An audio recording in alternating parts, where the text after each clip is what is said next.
Santa Cruz de la Palma, the Parador here behind me, the Atlantic Ocean, and out there Tenerife, and beyond that the Americas. Here on the island of Santa Cruz de la Palma, one of the small islands, La Bonita, the beautiful one, as the Spanish call it. And here to run a session tomorrow for the business school of the islands.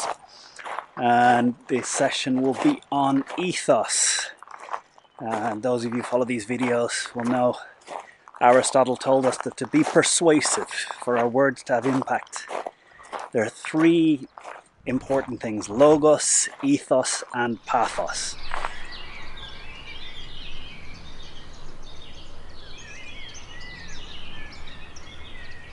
Just finished a program with the Mid-Atlantic Business School. Spent today working on ethos, credibility. What makes you credible when you speak as a leader, as a speaker to a group? And one of the reflections at the end of the day, I asked everyone in the room for a lesson that they took from the day we spent together. And a lesson that came out repeatedly. Today was a session on communication. And very often we think of communication as what I say. I told a story early in the day about a lady who had attended my training course about 5 years ago. And on day 2 of the course, she shared a story with us all.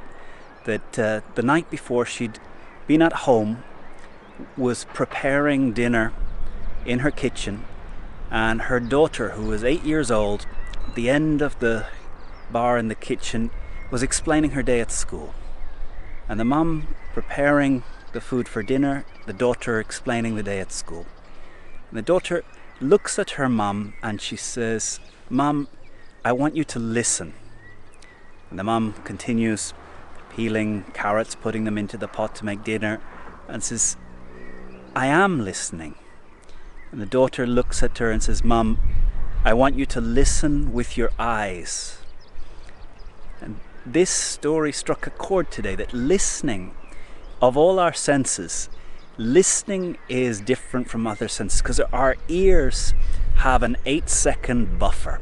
Everything that we hear, the last 8 seconds, is stored in a buffer, so I can re-listen to it. And this got me through school. When the teacher looked at me and said, "Neill, what's the answer?" I could re-listen to the hearing buffer, listen that she had said 4 times 7, and I would look at her and say 42. She knew I wasn't paying attention, I knew I wasn't paying attention, but she didn't catch me this time. And I can do this at work, I can do this at home with my family, but it has an impact. And I think today, out of the communication course, what a lot of people took away was that how you listen to the people around you, how you listen in a meeting at work, how you listen at home with your wife, with your husband, with your kids, how you listen to your friends, is a huge factor in how well your communication reaches them.